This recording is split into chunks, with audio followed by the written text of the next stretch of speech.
امی جان، کیا کوئی یقین کرے گا کہ میں وہ ستم نصیب ہوں جو کسی اور کی نہیں اپنے شوہر کی سوچی سمجھی سازش کا شکار ہوئی ہوں؟ عارف نے ہم سب کو دھوکہ دے کر شادی کے نام پر ڈرامہ کیا ہے۔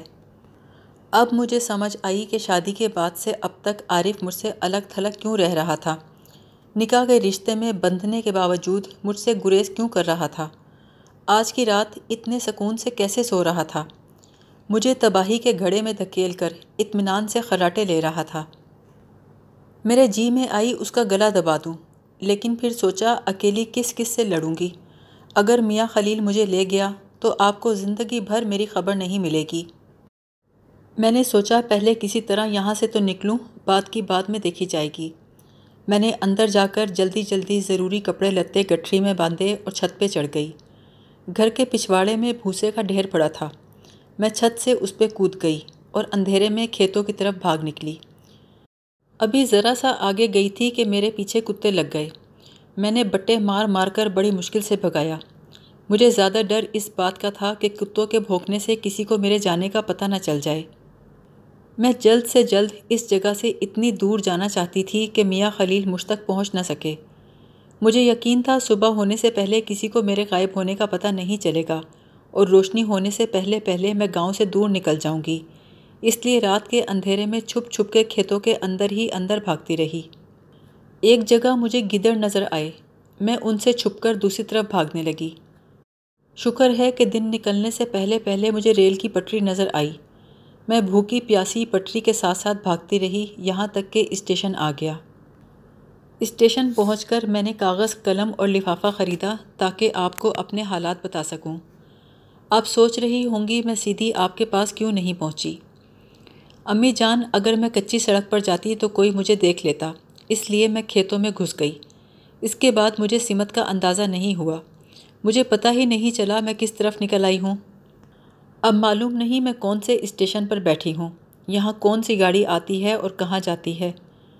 اگر میں اسٹیشن سے نکل کر گاؤں میں جاؤں اور خط ڈاک میں ڈالوں تو ایسا نہ ہو کہ گاڑی نکل جائے اور اتنی دیر میں میاں خلیل جیپ میں بیٹھ کر یہاں پہنچ جائے۔ بہتر یہی ہے کہ جیسے ہی گاڑی آئے میں اس میں سوار ہو جاؤں اور جہاں میری تقدیر مجھے لے جائے میں چلی جاؤں۔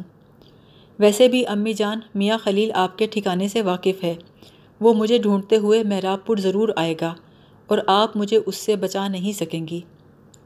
جب میں کسی محفوظ جگہ پہنچ جاؤں گی تو آپ کو اپنے ٹھکانے سے آگاہ کر دوں گی، آپ چپکے سے میرے پاس چلی آنا۔ ہمارا گھر بار تو ویسے بھی چھوٹ گیا ہے، ہم ماں بیٹی کہیں محنت مزدوری کر کے پیٹ پال لیں گے، فقط آپ کی ستم نصیب بیٹی شاداں۔ یہ خط پڑھ کر میرا دل صدمے سے چور ہو گیا۔ بیچاری شاداں میاں خلیل جیسے ظالم سے بچ کر نکلی تو فدا حسین جیسے درندے کے ہاتھ لگ گئی۔ اب میں بے قراری سے فدا حسین کے گرفتار کر کے لائے جانے کا منتظر بیٹھا تھا، لیکن ایک بات مجھے تذبذب میں ڈال رہی تھی۔ لیڈی ڈاکٹر کے بیان کے مطابق ہسپتال میں شاداں نے کراہتے ہوئے میاں خلیل کا نام پکارا تھا، جبکہ فدا حسین کے کوارٹر سے ملنے والے شواہد کچھ اور ہی کہانی سنا رہے تھے۔ کیا میاں خلیل کی دہشت نے شاداں کے حواس کو اس قدر شکنجے میں لے رکھا تھا کہ وہ بابو فدا حسین کا نام نہ لے سکی؟ یا میاں خلیل شاداں کا تعاقب کرتے ہوئے یہاں تک بھی پہنچ گیا تھا؟ ان سوالوں کا جواب پانے کے لیے فدا حسین پہ تفتیش کرنا ضروری تھی۔ اگلی صبح پوسٹ مارٹم کی رپورٹ موصول ہو گئی۔ اس کے مطابق شاداں کی موت کا سبب ذہنی اور جذباتی صدمہ تھا۔ جسمانی طور پر اسے کوئی ایسی چوٹ نہیں آئی تھی جو موت کی وجہ بن سکتی۔ اس رپورٹ کے مطابق شاداں پر تشدد کا واقعہ رات 12 سے 1 بجے کے درمیان پیش آیا تھا۔ اس کے چند گھنٹے بعد وہ ٹریکٹر ٹرالی والوں کو ملی تھی اور اسی شام 5 بجے تک وہ اس دار فانی سے کوچ کر گئی تھی۔ بالوں کے کیمیاوی تجزیے کی رپورٹ سے معلوم ہوا کہ فدا حسین کے بستر سے ملنے والے بال شاداں کے ہی تھے، اس لیے فدا حسین کی ذات پوری طرح مشکوک ہو چکی تھی۔ میں نے ایک کانسٹیبل کو مہراب پور روانہ کیا کہ وہ شاداں کی ماں کو اس سانحے کی اطلاع دے آئے تاکہ وہ مظلوم عورت آ کر اپنی ستم نصیب بیٹی کی لاش وصول کر لے۔ ابھی میں ان کاموں سے فارغ ہوا ہی تھا کہ ASI محمد صابر فدا حسین کو لے کر پہنچ گیا۔ فدا حسین 25-26 برس کا ایک خوبصورت اور صحت مند نوجوان تھا۔ وہ بری طرح بکھلایا ہوا تھا، لیکن اس کے چہرے پر عیاری اور مکاری نہیں تھی، بلکہ چہرے مہرے سے وہ شریف نظر آتا تھا۔ میرے پاس اس کے خلاف اتنا مواد اکٹھا ہو چکا تھا کہ میں محض ظاہری تاثرات کی بنیاد پر اسے معصوم نہیں سمجھ سکتا تھا۔ فی الحال میں نے اسے بیٹھنے کا اشارہ کیا اور کہا، فدا حسین، اگر تم میرے سوالوں کے ٹھیک ٹھیک جواب دو گے تو یہیں بیٹھے نظر آؤ گے۔ بصورت دیگر پہلے تو میں تمہیں کھڑا کروں گا، اس کے بعد چھت سے الٹا لٹکا دوں گا۔ وہ سٹپٹا کر بولا، میری سمجھ میں نہیں آ رہا جناب، یہ سب کیا ہو رہا ہے؟ میں نے اسے اس کی گرفتاری کی وجہ سے آگاہ کرتے ہوئے کہا، یہ تو سمجھ آ گیا ہوگا نا کہ تمہیں گرفتار کیوں کیا گیا ہے؟ اب ذرا تفصیل سے سارا واقعہ سنا دو۔ فدا حسین نے کمال معصومیت سے کہا، میں واقعے کے بارے میں کچھ بھی نہیں جانتا۔ میں نے کہا، فدا حسین، تمہیں عزت راست نہیں آئی، اب میں تمہارے ساتھ وہی سلوک کروں گا جس کے تم مستحق ہو۔ اس نے کہا، لیکن میں نے کیا جرم کیا ہے؟ میں نے کہا، تمہیں نہیں معلوم؟ تم نے شادہ کے ساتھ مار پیٹ کی ہے، دست درازی کی ہے، اسے موت کے منہ میں پہنچایا ہے۔ فدا حسین بولا، میں نے ایسا کچھ بھی نہیں کیا جناب۔ اس کے پیچھے کھڑے کانسٹیبل نے اس کی گردن پر جھاپڑ لگاتے ہوئے کہا، اوئے، اگر تم نے کچھ نہیں کیا تو اسے پلیٹ فارم سے گھیر کر کوارٹر میں کیوں لائے تھے؟ کیا وہ تمہاری ماں لگتی تھی؟ میں نے ٹائم ضائع کرنے کی بجائے فدا حسین کے کوارٹر سے برآمد ہونے والے کپڑوں کی گٹھری، ٹوٹی ہوئی چوڑیوں کے ٹکڑے، جھاڑیوں سے ملنے والا شادہ کا دوپٹہ اور سینڈل اس کے سامنے میز پر رکھ دیے۔ یہ سامان دیکھ کر فدا حسین خوفزدہ ہو گیا اور میری طرف دیکھتے ہوئے بولا، یہ سب سامان آپ کو کہاں سے ملا؟ کانسٹیبل نے اسے زور کا جھٹکا دیا اور کہا، یہ چوڑیاں اور گٹھری تو تیرے کوارٹر سے ملی ہیں بچو، اور یہ دوپٹہ اور سینڈل ان جھاڑیوں سے ملا ہے جہاں تو نے اس بچی کو برباد کیا تھا۔ اب شرافت سے اپنے جرم کا اقرار کر لے، ورنہ ہمیں زبان کھلوانے کے 101 طریقے آتے ہیں۔ وہ تھر تھر کانپتے ہوئے بولا، جناب میرا یقین کریں، میں نے نہ تو کسی کو قتل کیا ہے نہ ہی برباد، میں بڑی سے بڑی قسم کھانے کو تیار ہوں۔ اتنا سن کر کانسٹیبل نے اسے لاتوں اور ٹھڈوں پر رکھ لیا۔ فدا حسین بری طرح ہانپنے لگا۔ اسے یہ بات سمجھ آ گئی کہ اس کی جان آسانی سے چھوٹنے والی نہیں ہے۔ وہ سراسیمہ نظروں سے مجھے دیکھ کر بولا، اگر میں آپ کو سب کچھ سچ سچ بتا دوں تو کیا آپ مجھے معاف کر دیں گے؟ میں نے کہا، میں مجرموں سے ایسے وعدے نہیں کیا کرتا۔ وہ ہچکچا کر بولا، میں نے شاداں کے ساتھ وہ سب کچھ نہیں کیا جو آپ سمجھ رہے ہیں۔ البتہ مجھ سے یہ غلطی ضرور ہوئی ہے کہ میں اسے اپنے ساتھ کوارٹر میں لے گیا تھا، لیکن آپ یقین کریں وہ میرے کوارٹر سے صحیح سلامت چلی گئی تھی۔ میں نے غصے سے کہا، تم پھر جھوٹ بول رہے ہو، میرے پاس ثبوت ہے، وہ اکیلی نہیں گئی تھی، اسے تم جھاڑیوں میں لے کر گئے تھے۔ اب سیدھی طرح ساری بات بتا دو۔ فدا حسین خاموش رہا تو کانسٹیبل ایک بار پھر فدا حسین کی طرف بڑھا۔ میں نے اسے اشارے سے روک دیا۔ فدا حسین اٹک اٹک کر بولا، میں نے موجو کو اس سے بات کرتے دیکھا تو مجھے لگا یا تو وہ گھر سے بھاگی ہوئی ہے یا اپنے خاندان سے بچھڑ گئی ہے۔ موجو سے پوچھا تو اس نے بتایا کہ وہ کوئی خط بھجوانا چاہتی ہے۔ آپ یقین کریں جناب، میں سچ مچ اس کی مدد ہی کرنا چاہتا تھا، مجھے اس سے ہمدردی ہو رہی تھی۔ میں نے کہا، کیوں؟ کیا اس نے پہلی ہی ملاقات میں تمہیں اپنی کہانی سنا دی تھی؟ فدا حسین بولا، کہانی تو نہیں سنائی تھی، لیکن وہ صورت سے ہی مصیبت کی ماری نظر آتی تھی۔ جب میں نے اسے ذرا سا کوریدا تو اس نے بتایا کہ اس نے شادی کے نام پر دھوکہ کھایا ہے۔ میں سمجھ گیا اس نے گھر سے بھاگ کے شادی کی ہوگی اور لڑکے نے دھوکہ دیا ہوگا، اور اب وہ اپنی ماں سے معافی مانگنا چاہتی ہے۔ اس لیے میں نے اسے دلاسا دیا کہ کل صبح اس کا لفافہ مہراب پور پہنچا دوں گا۔ مہراب پور زیادہ دور نہیں ہے، سائیکل پر آدھے گھنٹے میں پہنچ سکتا ہوں۔ یہ سن کر وہ بڑی شکر گزار ہوئی۔ پھر میں نے کہا، رات بھر اکیلے ویٹنگ روم میں بیٹھنا ٹھیک نہیں، اگر چاہو تو میرے کوارٹر میں رات بسر کر لو۔ تھوڑی سوچ بچار کے بعد وہ رضامند ہو گئی۔ میرا خدا جانتا ہے جناب، میرے دل میں کوئی برائی نہیں تھی۔ اتنا کہہ کر فدا حسین خاموش ہو گیا اور سر جھکا لیا۔ میں نے کہا، فدا حسین، تم ایک جوان جہان آدمی ہو، اپنے کوارٹر میں اکیلے رہتے ہو، تم ایک جوان لڑکی کو اپنے کوارٹر میں کیا سوچ کر لے گئے؟ کیا تم نے نہیں سنا جب مرد اور عورت اکیلے ہوں تو ان کے درمیان شیطان آ جاتا ہے؟ فدا حسین بھرائی ہوئی آواز میں بولا، سن رکھا تھا جناب، لیکن مجھے اپنے کردار پہ پورا یقین تھا۔ اتنا کہہ کر وہ پھر خاموش ہو گیا۔ میں نے کہا، فدا حسین، تمہارا جھکا ہوا سر تمہارے نادم ہونے کی نشانی ہے، لیکن تمہارا گناہ اور جرم اتنا چھوٹا نہیں کہ محض تمہاری ندامت سے دھل جائے۔ اس نے کہا جناب جب میرے خدا نے مجھے عین وقت پر گناہ سے بچا لیا ہے تو مجھے معاف بھی ضرور کرے گا۔ میں نے چونک کر پوچھا مطلب کیا ہے تمہارا؟ تمہارے بستر کے نزدیک جو ٹوٹی ہوئی چوڑیاں ملی ہیں وہ تو کوئی اور ہی کہانی سنا رہی ہیں۔ فدا حسین خاموش رہا۔ میں نے کہا دیکھو اگر تم زبان نہیں کھولو گے تو یہ کانسٹیبل حرکت میں آ جائے گا۔ فدا حسین کچھ ہچکچا کر بولا کوارٹر میں آ کر میں نے شاداں کو سونے کے لیے پچھلے کمرے میں بھیج دیا اور خود باہر والے کمرے میں لیٹ گیا، لیکن اس رات نیند کہیں دور بھاگ گئی اور میں عجیب بے چینی کا شکار ہو گیا۔ میں برا آدمی نہیں ہوں، لیکن معلوم نہیں اس رات مجھے کیا ہو گیا تھا، وہ تو سونے رب نے میری عزت رکھ لی اور میں بال بال بچ گیا۔ اتنا کہہ کر فدا حسین خاموش ہو گیا۔ میں نے کہا فدا حسین اب رکے بغیر پوری بات بتاؤ ورنہ میں بری طرح پیش آؤں گا۔ فدا حسین بولا جناب پتہ نہیں مجھے کیا ہو گیا تھا، شاید شیطان نے مجھے بہکا دیا تھا۔ میں اپنے بستر سے اٹھا اور اندر والے کمرے میں جھانکا۔ شاداں سکون سے سو رہی تھی۔ میں اس کے قریب چلا گیا۔ وہ ایک دم ہڑبڑا کے اٹھ بیٹھی۔ میں اس کے بستر پر بیٹھا تو وہ تڑپ کر پیچھے ہٹ گئی اور کہنے لگی بھائی تمہیں کیا ہو گیا ہے؟ میں نے اس کا ہاتھ پکڑ لیا۔ وہ ہاتھ چھڑا کر بستر سے اتری اور کمرے کے دوسرے کونے میں چلی گئی۔ اس کھینچا تانی میں کچھ چوڑیاں ٹوٹ کر اس کی کلائی میں چبھ گئیں۔ اس کے منہ سے سسکی نکل گئی۔ اس کی سسکی کی آواز سن کر میں ہوش میں آ گیا۔ جب میرے حواس درست ہوئے تو میں صورتحال کو دیکھ کر بری طرح خوفزدہ ہو گیا۔ عین اسی وقت دروازے پر دستک ہوئی۔ میں تیزی سے کمرے سے باہر نکل گیا اور دروازے پر جا کر پوچھا کون ہے؟ باہر سے ایک آدمی نے کہا میں شاداں کا گھر والا ہوں بھائی، وہ ناراض ہو کے گھر سے چلی آئی ہے۔ مجھے پتہ چلا ہے وہ شام والی گاڑی سے اسی اسٹیشن پر اتری تھی اور اس وقت تمہارے کوارٹر میں ہے۔ مجھے اندر آنے دو بھائی، میں اسے منانے آیا ہوں۔ میں نے کہا کون ہو تم؟ کیا نام ہے تمہارا؟ اس نے کہا میرا نام عارف علی ہے بھائی، میں شاداں کا خاوند ہوں، چاہے جا کر شاداں سے پوچھ لو۔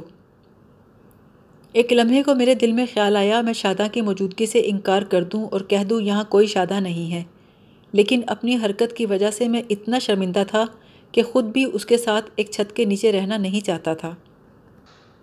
مجھے خاموش پا کر وہ آدمی دوبارہ بولا بھائی میرا یقین کرو میں شاداں کا گھر والا عارف ہوں، وہ مجھ سے ناراض ہو کے گھر چھوڑ کے آ گئی ہے، تمہارے کہنے سے باہر نہیں آئے گی، دروازہ کھولو مجھے اندر آنے دو۔ میں نے کہا ٹھہرو میں اسے بلاتا ہوں۔ اندر جا کر میں نے شاداں سے کہا عارف تمہیں لینے آیا ہے۔ ندامت کے مارے میں پیٹھ پھیر کے کھڑا تھا۔ شاداں نے سپاٹ لہجے میں صرف ایک سوال کیا کیا وہ اکیلا آیا ہے؟ میں نے جواب دیا مجھے نہیں معلوم، وہ باہر کھڑا ہے تم خود جا کر پوچھ لو۔ وہ کمرے سے نکل گئی اور دروازے پر جا کر شوہر سے باتیں کرنے لگی۔ میں اتنا نادم ہو رہا تھا کہ اپنی جگہ پتھر کا بت بن کے کھڑا تھا۔ کچھ دیر بعد کوارٹر کا دروازہ کھلنے اور بند ہونے کی آواز آئی۔ اس کے بعد مکمل خاموشی چھا گئی۔ میں چونک کے باہر آیا۔ پتہ چلا کہ شاداں مجھ سے میری کمینی حرکت کا گلہ شکوہ کیے بغیر اپنے شوہر کے ساتھ جا چکی تھی۔ اس وقت میں شرم سے پانی پانی ہو رہا تھا۔ مجھے اپنی غلطی کا پوری طرح احساس ہو چکا تھا۔ ایک لڑکی مجھ پر بھروسہ کر کے آئی تھی اور میں نے اس کا اعتبار توڑا تھا۔ میرا دل چاہتا تھا کہ زمین میں گڑ جاؤں۔ تمام رات میں نے روتے ہوئے خدا سے معافی مانگتے ہوئے گزار دی۔ صبح صبح میں نے بھائی مطلوب سے ماں کی طبیعت کی خرابی کا بہانہ کیا اور گاؤں روانہ ہو گیا۔ اتنا کہہ کر فدا حسین خاموش ہو گیا۔ اس کی آنکھوں میں آنسو تھے اور سر جھکا ہوا تھا۔ مجرموں کے ساتھ شب و روز گزار کے مجھے اتنا تجربہ ہو چکا تھا کہ فدا حسین کے بیان میں جھوٹ کی ملاوٹ نہیں تھی۔ میں نے کہا فدا کیا تم شاداں کے شوہر کو پہچان لو گے؟ اس نے انکار میں سر ہلا کر کہا جناب میں اس وقت بہت پشیمان تھا، اس کے شوہر کا سامنا کیسے کر سکتا تھا؟ میں نے کہا کیا تمہیں معلوم ہے کہ شاداں اور عارف کے درمیان کیا بات چیت ہوئی؟ یہ سوال میں نے اس لیے کیا تھا کہ شاداں اپنے شوہر کی اصلیت سے واقف ہو چکی تھی۔ وہ اس کے ساتھ واپس جانے کا فیصلہ اتنی آسانی سے نہیں کر سکتی تھی۔ یا تو عارف علی نے اسے اپنی باتوں سے رام کر لیا تھا یا پھر فدا حسین کے رویے سے وہ گھبرا کر اس سے بھی جان چھڑانا چاہتی تھی۔ فدا حسین نے جواب دیا کہ اسے ان دونوں کے درمیان ہونے والی گفتگو کے بارے میں کچھ علم نہیں۔ میں نے پوچھا کیا تم نے باہر جھانک کر دیکھا کہ وہ دونوں کس جانب گئے ہیں؟ فدا حسین بولا، نہیں جناب، میں کنڈی لگا کر کمرے میں آ گیا اور تکیے میں منہ چھپا کر لیٹ گیا۔ میں نے فدا حسین کو حوالات میں بھیج دیا اور کانسٹیبل کو تاکید کی کہ اس کے ساتھ کوئی سختی نہ کی جائے۔ اس دوران دوسرا کانسٹیبل شاداں کی ماں کو لے کر پہنچ گیا تھا۔ وہ ایک ادھیڑ عمر کی خوبصورت عورت تھی، مگر بہت پریشان حال نظر آ رہی تھی۔ اس کے ساتھ تقریباً اسی کی عمر کا ایک مرد تھا۔ معلوم ہوا کہ وہ شاداں کا خالو تھا۔ میں نے ان دونوں کو کرسی پیش کی، پھر مختصر الفاظ میں شاداں کے ساتھ پیش آنے والا واقعہ بتا کر شاداں کا خط پڑھ کے سنا دیا۔ یہ تفصیل سن کر وہ دھاڑے مار مار کے رونے لگی، اور آہوں اور سسکیوں کے دوران اس نے جو تفصیل مجھے بتائی اس کا خلاصہ یہ ہے۔ ان لوگوں کا تعلق کنگن وال کے ایک غریب گھرانے سے تھا۔ شاداں کا باپ ماسٹر فیروز دین گاؤں کے پرائمری اسکول میں پڑھاتا تھا۔ شاداں اپنے ماں باپ کی اکلوتی اولاد تھی اور اتنی خوبصورت تھی کہ سارے گاؤں میں اس کے حسن و جمال کے چرچے تھے۔ ابھی وہ کم عمر ہی تھی کہ ان لوگوں نے اس کا رشتہ اپنے عزیزوں میں لیاقت محمود نامی لڑکے سے کر دیا تاکہ لوگوں کی زبانیں بند ہو جائیں۔ اس منگنی کو ابھی زیادہ عرصہ نہیں گزرا تھا کہ گاؤں کے چودھری فضل الہی کے اوباش بیٹے میاں خلیل کی نظر شاداں پہ پڑ گئی اور وہ اسے حاصل کرنے کے لیے دیوانہ ہو گیا۔ جوانی میں چودھری فضل الہی خود بھی کم شیطان نہیں تھا، لیکن جب سے اسے فالج ہوا تھا بدماشی کا عہدہ میاں خلیل نے سنبھال لیا تھا، اور وہ اس معاملے میں اپنے باپ سے بھی 2 ہاتھ بڑھ کے تھا۔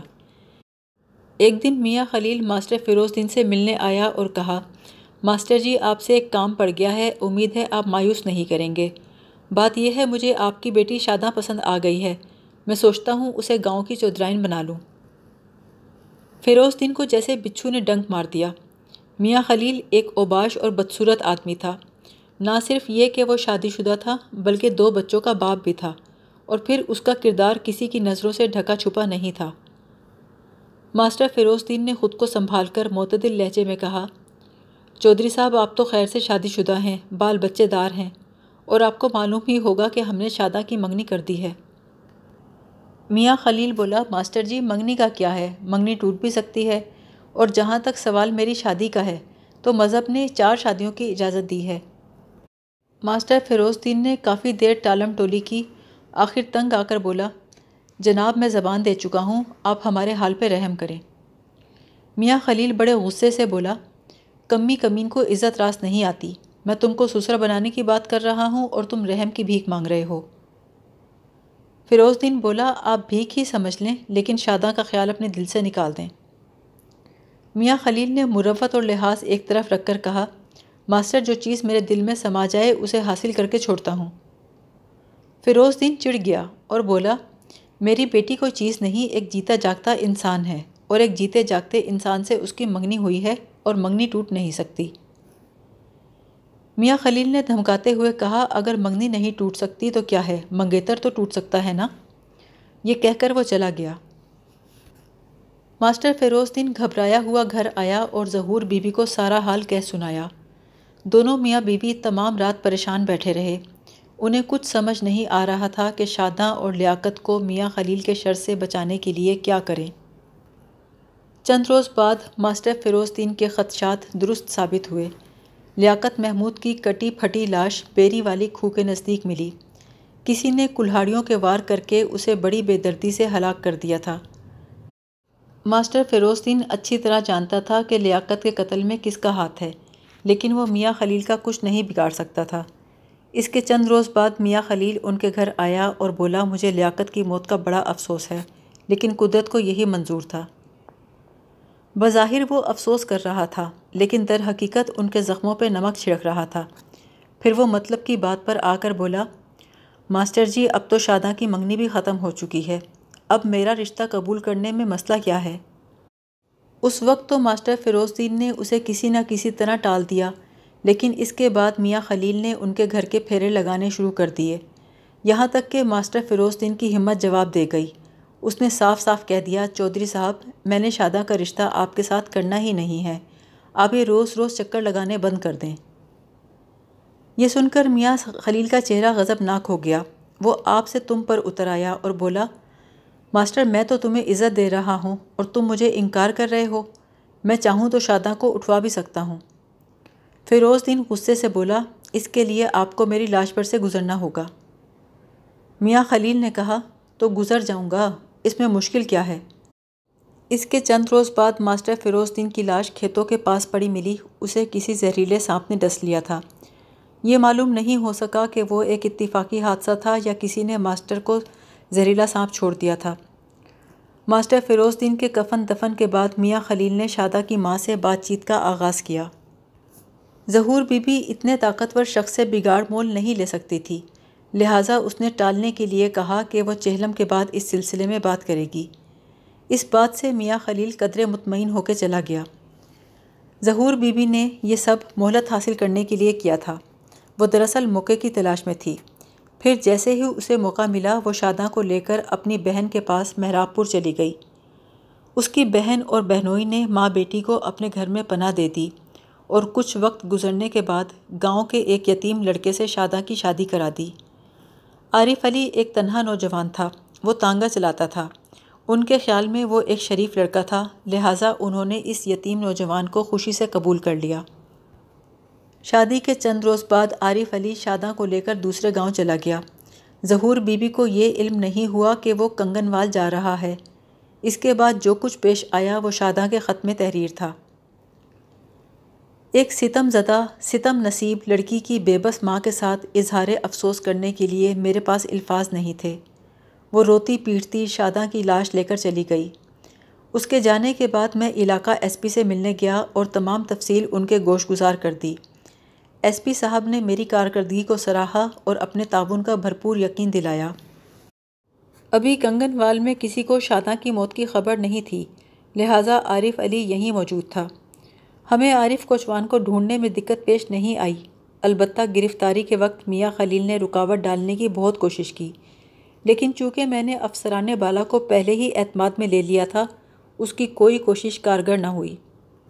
میرے اندازے کے مطابق میاں خلیل کی عمر 35-40 برس کے درمیان تھی۔ وہ ایک ہٹا کٹا آدمی تھا، اس کے چہرے پر چیچک کے داغ بہت نمایاں تھے۔ اس نے عارف علی کو تسلی دیتے ہوئے کہا کہ وہ بہت جلد اس کی ضمانت کروا لے گا۔ میں عارف علی کو لے کر تھانے پہنچا تو رات ہو چکی تھی۔ پوچھ گچھ کا آغاز میں صبح کو کرنا چاہتا تھا۔ حوالات میں ایک رات گزارنے کے بعد عارف علی کو حالات کی سنگینی کا اندازہ ہو چکا تھا، لہٰذا جب میں نے اسے کمرے میں بلایا تو وہ بری طرح سٹپٹایا ہوا تھا۔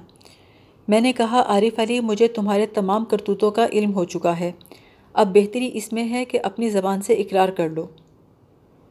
اس نے آئیں بائیں شائیں کی کوشش کی تو میں نے ایک بھی لمحہ ضائع کیے بغیر ایک جلاد صورت حوالدار کو بلایا اور کہا، آج تمہاری صلاحیتوں کا امتحان ہے، اسے لے جاؤ اور اس کے منہ سے گھنگنیاں نکالو۔ حوالدار کہنے لگا، ملک صاحب آپ فکر ہی نہ کریں، میرے علاج سے تو گونگے بھی بولنے لگتے ہیں، یہ تو چیز کیا ہے، میں ذرا سی دیر میں اسے بولنے والا طوطا بنا دوں گا۔ اور وہی ہوا۔ تھوڑی ہی دیر میں عارف کے بلبلانے کی آوازیں آنے لگیں۔ پولیس کا محکمہ مار پیٹ کے لیے بدنام ہے، لیکن یہ ایک حقیقت ہے کہ چالاک مجرم راضی خوشی ہنستے مسکراتے اپنے جرم کا اقرار نہیں کیا کرتے۔ قصہ مختصر، تھوڑی ہی دیر میں حوالدار نے آ کر کہا کہ عارف علی بات کرنے کو تیار ہے۔ عارف کمرے میں آیا تو کہنے لگا، میں آپ کو سب کچھ سچ بتا دوں گا، لیکن آپ مجھے جیل جانے سے بچا لیں۔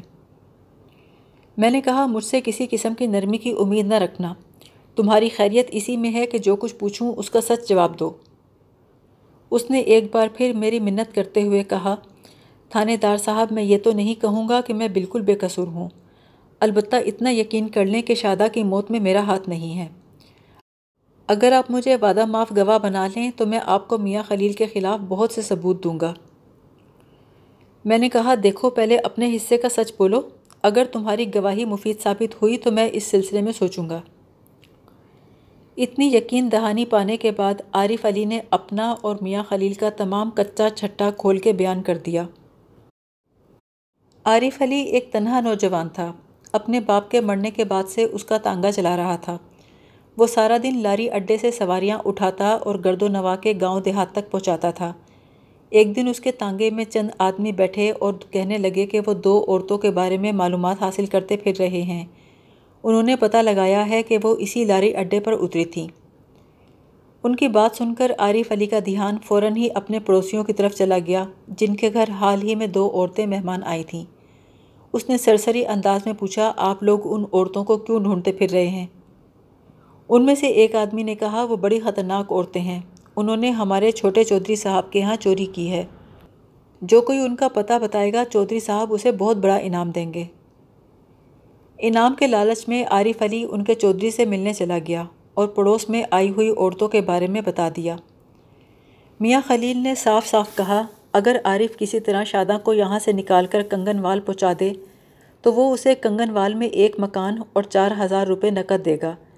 یہ کہہ کر میاں خلیل نے عارف کے سامنے 2000 روپے پھینک دیے اور بولا، باقی 2000 روپے اس وقت لینا جب تم لڑکی کو کنگن وال پہنچا دو گے۔ اگر سودا منظور ہے تو رقم اٹھا لو، ورنہ چھوڑ کر چلے جاؤ، میں کسی اور کا بندوبست کر لوں گا۔ 2000 کوئی معمولی رقم نہیں تھی۔ عارف علی دن بھر تانگا چلا کر 5-6 روپے کماتا تھا۔ یہ رقم اس کی سال بھر کی مزدوری سے بھی زیادہ تھی، لہٰذا وہ آمادہ ہو گیا۔ اب سوال یہ تھا کہ شاداں کو مہراب پور سے نکال کر کنگن وال کیسے پہنچایا جائے۔ بڑی سوچ بچار کے بعد اس کے ذہن میں ایک ترکیب آئی۔ اس نے شاداں سے جعلی شادی کرنے کا منصوبہ بنایا۔ شادی کے بعد وہ اپنی بیوی کو کہیں بھی لے جا سکتا تھا۔ جب اس نے میاں خلیل کو بتایا تو اس نے بھی تائید کی اور عارف کو تاکید کی کہ اس کی امانت میں خیانت نہ کرے۔ اس منصوبے کے تحت عارف علی نے شاداں سے شادی کی خواہش ظاہر کی۔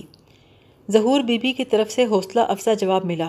وہ پہلے ہی چاہتی تھی کہ اس کی بیٹی جلد سے جلد محفوظ ہاتھوں میں پہنچ جائے، لہٰذا چند ہی دنوں میں ان کی شادی بڑی سادگی سے ہو گئی اور اس کے بعد وہی کچھ ہوا جو شاداں نے خط میں لکھا تھا۔ اس کے بعد کے واقعات عارف علی نے بتائے۔ اس نے کہا، جب صبح شاداں کے فرار کا پتہ چلا تو میاں خلیل غصے میں پاگل ہو گیا۔ اس نے چاروں طرف آدمی دوڑا دیے اور خود بھی عارف کو ساتھ لے کر جیپ میں بیٹھ کے ڈھونڈنے نکل پڑا۔ جلد ہی اسے پتہ چل گیا کہ کسی آدمی نے شاداں کو ریل میں دیکھا ہے۔ اس کی نشاندہی پر وہ عارف کو لے کر اس اسٹیشن پر پہنچ گیا۔ یہاں پہنچتے ہی میاں خلیل نے بکنگ کلرک سے ملاقات کی تو پتہ چلا شاداں چند گھنٹے قبل اسی اسٹیشن پر اتری تھی اور اس وقت فدا حسین کے کوارٹر میں موجود ہے۔ انہوں نے بکنگ کلرک کو یہی بتایا تھا کہ عارف علی شاداں کا شوہر ہے اور شاداں کسی بات پر اپنے شوہر سے ناراض ہو کر گھر چھوڑ آئی ہے۔ گویا میرا اندازہ درست تھا۔ بکنگ کلرک مطلوب شاداں اور فدا کے معاملے سے واقف تھا، اسی لیے پریشان تھا اور تھانے آ کر بیان دینے سے گریز کر رہا تھا۔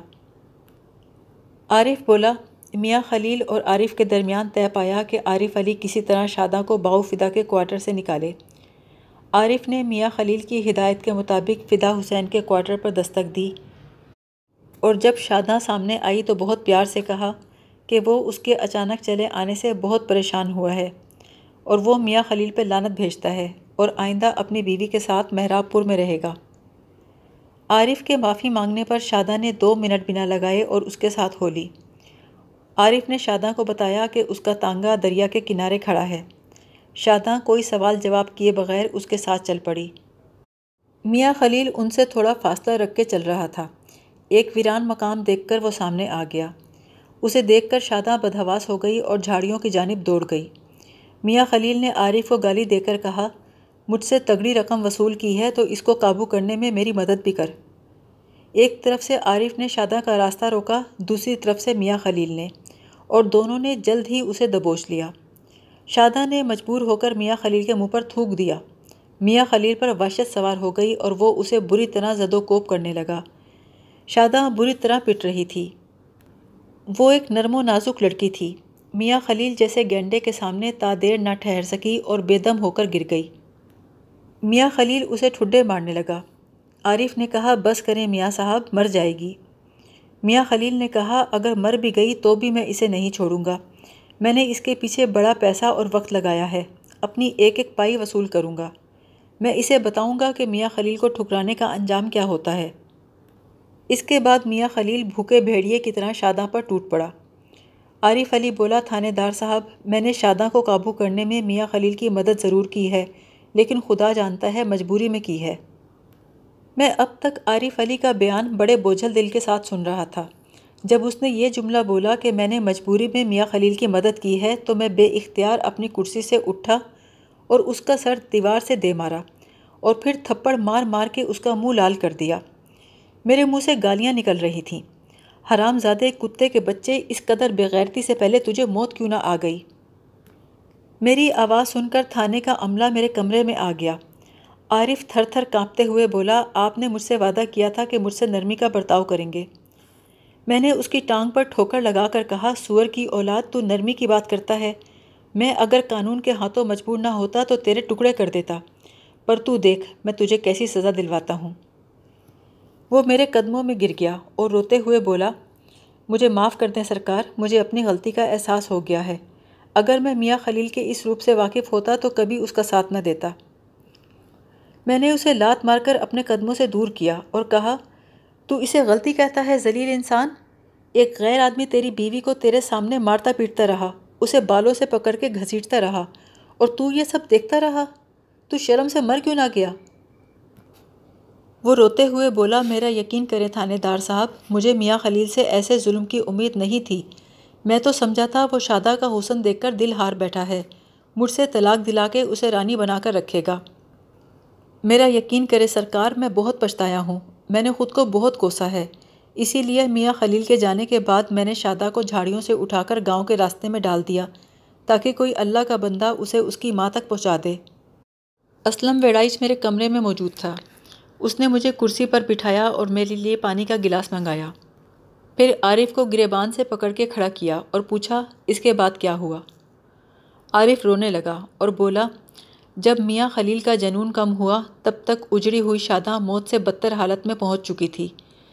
میاں خلیل نے مجھے ساتھ آنے کو بھی نہیں کہا اور جیپ میں بیٹھ کر چلا گیا۔ میں نے بے ہوش شادہ کو سڑک کے نزدیک اس لیے ڈالا تھا تاکہ کوئی اسے اس کی ماں تک پہنچا دے۔ میں قسم کھا کر کہتا ہوں سرکار، مجھے اندازہ نہیں تھا کہ شادہ مر جائے گی۔ میں اسے وہاں چھوڑ کر لاڑی میں بیٹھ کر کنگن وال آ گیا۔ میرا غصہ ابھی پوری طرح اترا نہیں تھا۔ میں نے چیخ کر کہا، فکر نہ کر خبیث انسان، میاں خلیل تو پھانسی پر چڑھے گا ہی، بچے گا تو بھی نہیں۔